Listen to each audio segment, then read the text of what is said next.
А сега да се вратиме на темата. Персонализирано учење во мерната техника, поддржано со машинско учење. Овој проект има за цел да го трансформира образовниот процес, создавајќи персонализирано учење кое ќе биде поддржано од најновите технологии. Уште еднаш добро утро за професорите Србиновска и Коколански. Верувам ќе дадеме интересни одговори за овој проект кој што го нареков еден од најиновативните проекти во последно време во нашето високо образование. Ќе ги поставам прашањата до двајцата, секако одговорите ги очекувам од вас. Што представува за почеток проектот за персонализирано учење во мерната техника и што е неговата цел? Добро утро, најпрвено на поздрав до вас и до вашите гледачи и благодарност до Македонската телевизија што ни даде можност да направиме една дисеминација на овој проект кој што е една благодарност до вас со овакви проекти што ја враќате вербата кај младите во целиот наш образовен систем. Верувам ова доста значи најмногу за нив. Да, извинете што ве прекинав, продолжите. Нема проблем. Факултетот за електротехника и информацијски технологии е водечки партнер во овој проект, заедно со останатите три партнер институции. Тоа се Универзитетот во Ниш и Техничкиот универзитет во Милано. И можам да кажам дека ФЕИТ како институција е водечки факултет во земјата со број на тековни активни проекти кои што ги опаќаат не само овие програми од Еразмус програмата, туку има тековни проекти кои што опаќаат и други програми и други области, како што се Horizon, Интерек програми и најновите два национални проекти кои што се добиени со поддршка на Министерството за образование и наука. Нашиот тим повторно е носител на еден ваков проект, каде што со моќта на машинското учење и на вештачка интелигенција ќе се имплементираат овие модерни алатки конкретно во индустријата за предвремена дијагностика на индустријски процеси. Сега, како што кажавте, ова е еден иновативен образовен пристап на персонализирано учење во мерната техника, конкретно во нашата област, со тоа што овие нови концепти повеќе се фокусирани кон студентот и неговите индивидуални карактеристики како централна точка во едукативниот процес. Значи, целта на ова персонализирано учење ќе биде да се воведуваат нови содржини, нови материјали, задачи за студентите, кои што ќе бидат прилагодени на нивото на учење и темпото на учење на индивидуалниот студент, значи неговите предзнања, и преку моќта на алатките за машинско учење и вештачка интелигенција ќе може да се следи напредокот на студентот, да се даваат дополнителни материјали доколку има потреба, да се продлабочува знаењето на студентот или па можеби ќе треба да се повтори некој материјал. Значи, се ќе зависи од стилот и темпото на учење на самиот индивидуален студент. И можам да кажам дека со овој начин на учење студентот не е веќе еден од многуте, туку му се дава индивидуализирано образовно искуство, што не може да се направи со класичниот начин на учење. Така, каква е тука улогата на ФЕИТ како водечки партнер во овој проект и кои се најголемите предизвици што ги имате во соработка со партнерите? Тоа се Политехникот ди Милано и Универзитетот во Ниш. Добро утро од мене. И јас овде би додал нешто. Се разбира дека како водечки партнер ФЕИТ има критична улога во овој конзорциум и тоа не е случајно. Тоа е базирано на нашите претходни искуства, бидејќи во споредба со останатите партнери и институтите, кои што генерално се од институтите за електрични мерења, ФЕИТ има малку поголемо искуство во водење на Еразмус проекти и од тие причини ние решивме овде во нашата Национална агенција за европски програми и мобилност да аплицираме. Се разбира како секоја водечка партнер институција, ние се грижиме за генералниот проектен менеджмент, практично следење на контролата на квалитетот и имплементација на проектните активности, па се до некакви суштински полиња и суштински, јас би рекол, области во кои што секој од партнерите имаат одредена експертиза. Иако сме ние доста сродни заедно со нашите партнери, сепак секој од партнерите има одредено искуство кое што може да го истакне во рамките на овој проект. Тука, например, ФЕИТ може да се истакне преку Лабви Академијата во полето на виртуелната инструментација, во полето на аквизиција на податоци, примена на машинско учење, вештачка интелигенција, кои што се едни од клучните аспекти на нашиот проект. Сега се разбира дека има и предизвици. Ние сме некаде на половина од имплементација на нашиот проект и пред се на почетокот предизвиците се однесуваат во дефинирање на еден заеднички курикулум на вториот циклус на студии. Ние треба да направиме еден предмет на магистарски студии и сега треба да се идентификуваат области кои што се сродни ке сите партнери. Бидејќи се работи за хетерогена, јас би рекол, структура на нашите универзитети, сепак тоа е еден вид на предизвик за да може да направите еден предмет кој што има прифатлив курикулум за сите универзитети и сите партнери. Така. Како оваа иницијатива може да го подобри процесот на учење во инженерските области, особено во мерната техника? Секако дека може да го подобри процесот на учење, најпрвен преку примена на овие практични и персонализирани методи за учење, на студентите ќе им се овозможи полесно и поинтерактивен пристап, како и поголема мотивација на студентите.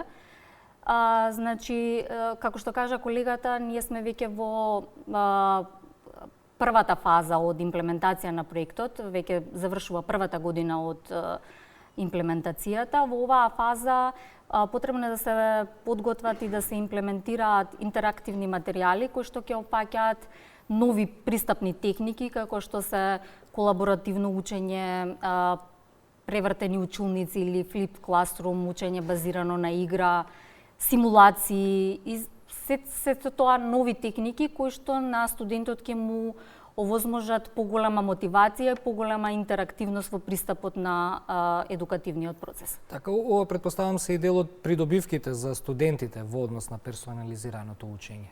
Ги има многу, сигурно. Се разбира, придобивките ќе бидат големи.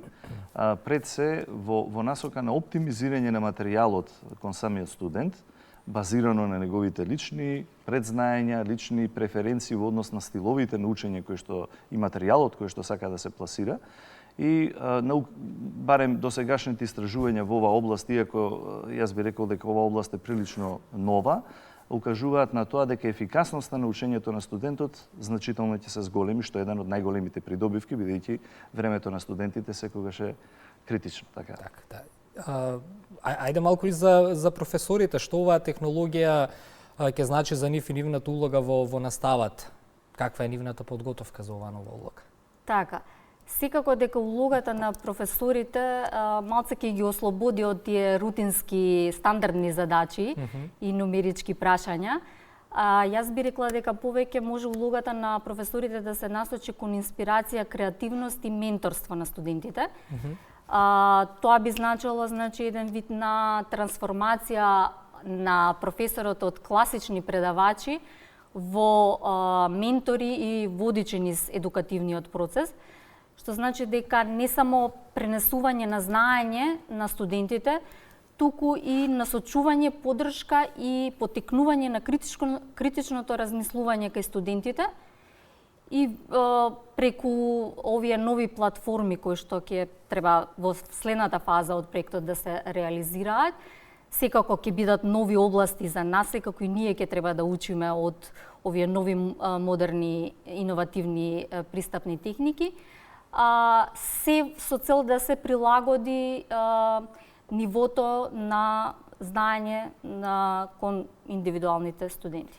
Работите се менуваат, јас не би рекол сега од година во година, туку некако ден во ден, кога зборуваме за технологијата и некако со овие проекти го следиме чекорот, но и колку сме поиновативни, толку сме и неколку чекори напред. Како се применуваат машинското учење и вештачката интелигенција во концептот на персонализирано учење? Какви алатки се развиваат?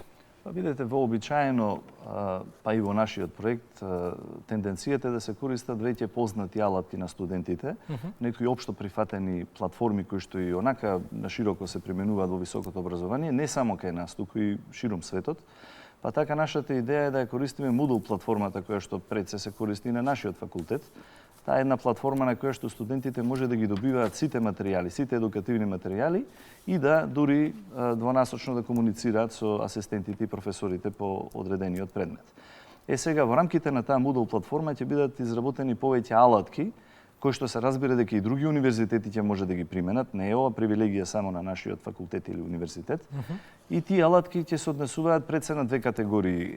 Едната алатка ќе биде еден вид на прашалник или ајде да не го кажеме тест, бидејќи да не ги демотивира студентите, тоа би било повеќе како прашалник, кој што се однесува на неговите лични преференции во однос на тоа како сака да му бидат сервирани неговите едукативни материјали, како што кажа и професорката Србиновска, дали тоа ќе бидат некакви интерактивни мултимедијални туторијали, дали тоа ќе бидат игри, дали ќе биде колаборативно учење. И исто така еден од прашалниците ќе ги оцени неговите претходни презнаења од областа на мерната техника, бидејќи станува збор за предмет на магистарски студии, сепак во кој што има голем број на интердисциплинарни теми, би рекол, овој критичен, јас би рекол, чекор во имплементацијата на машинското учење, вештачката интелигенција, која што доаѓа врз база на прашалниците кои што студентот ги пополнува.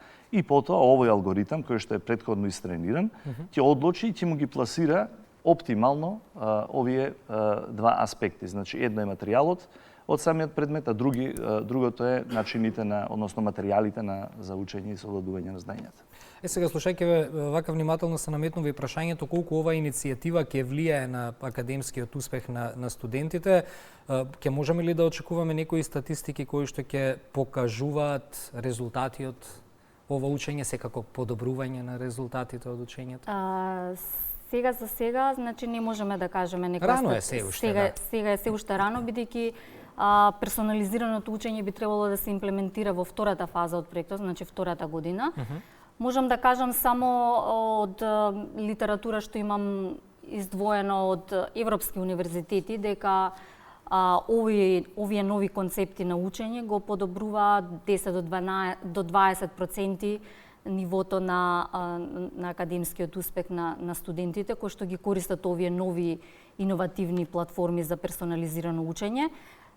Се надевам дека и на крајот на нашиот проект ќе можеме да се пофалиме со вакви статистики за поголем успех на студентите во едукативниот процес.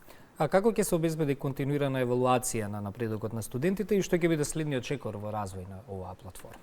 Па добро, јас и веќе напоменав дека идејата е да развиеме еден заеднички курс на втор степен на студии, на магистарските студии, и идејата е да се акредитира, практично да влезе во дел од акредитираните студиски програми на трите универзитети, но сепак бидејќи акредитацијата е малку подолготраен процес, ние практично во имплементација на нашиот проект веќе од следната година ќе пробаме, ќе побрзаме да ги примениме овие знаења и јас би рекол алатки кои што ќе ги развиеме во рамките на овој проект во нашите тековни предмети.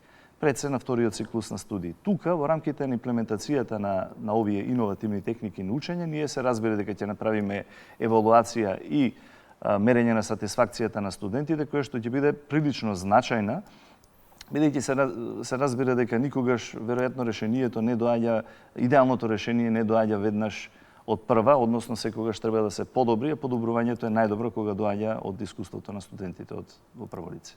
И споминавте во еден од одговорите дека и во на други факултети, во други образовни институции може да се примени сето ова. Во кои други области на образование би можело да се примени оваа технологија за персонализирано учење? Па така, како што кажа и колегата, овие персонализирани методи на учење може да се применат во различни области, почнувајќи од природните науки, инженерството, во нашиот случај, медицина, општествени науки. Значи, можам да кажам неколку примери за примена на овие персонализирани техники на учење во медицината, да речеме, ќе им овозможи на студентите поголема мотивација и стекнување на знаења, да речеме, за различни медицински вештини, потоа во економијата и во бизнис секторот, за анализа на реални податоци, да речеме, во уметноста и во дизајнот, каде што може да се развие тоа критично размислување и развој на уникатни стилови кои што може да се користат со овие интерактивни методи. Така. И за крај, ајде околу вашите очекувања за оваа иницијатива, верувам дека може да стане модел што ќе го следат и другите образовни институции во земјава. се разбира, очекувањата, барем и наши лични или на нашиот потесен и поширок тим во рамките на проектниот конзорциум се големи. Очекуваме дека ова ќе биде еден проект кој што навистина ќе донесе освежување во високото образование на начинот на кој што се презентираат едукативните содржини и ние практично мора да бидеме од денешна перспектива, особено во технологијата, знаете како ако останете 1 или 2 години да каскате позади модерните трендови, веќе ќе стане проблем во основа на доаѓање до ситуација во која што младите генерации бараат поинаков пристап на едукативните материјали, тргнувајќи и полека оддалечувајќи се од класичниот пристап од читање на класични текстуални книги, па се до ваков некој персонализиран пристап и на самата содржина на материјалите, меѓутоа и на начинот на изведување на самата настава. Така да навистина веруваме и сме уверени дека овој проект ќе биде едно големо освежување и за нас и за останатите универзитети кои што ќе одлучат да го применат овој модел. Денеска ни тргна со ФЕИТ и после 9 ќе имаме ваши студенти на гости. Ќе зборуваме за проектот за развој на модел на вештачка интелигенција на македонски јазик. Убави вести ни доаѓаат од вашиот факултет. Посакувам успешна нова академска година и со овие иновации едноставно да ги инспирирате младите и верувам дека ова е еден од начините како да си ги задржиме на нашите факултети, а потоа и да си останат своето знаење што го научиле на факултет да го применат тука дома. Ви благодарам за гостувањето во Македонија. Благодариме за поканата.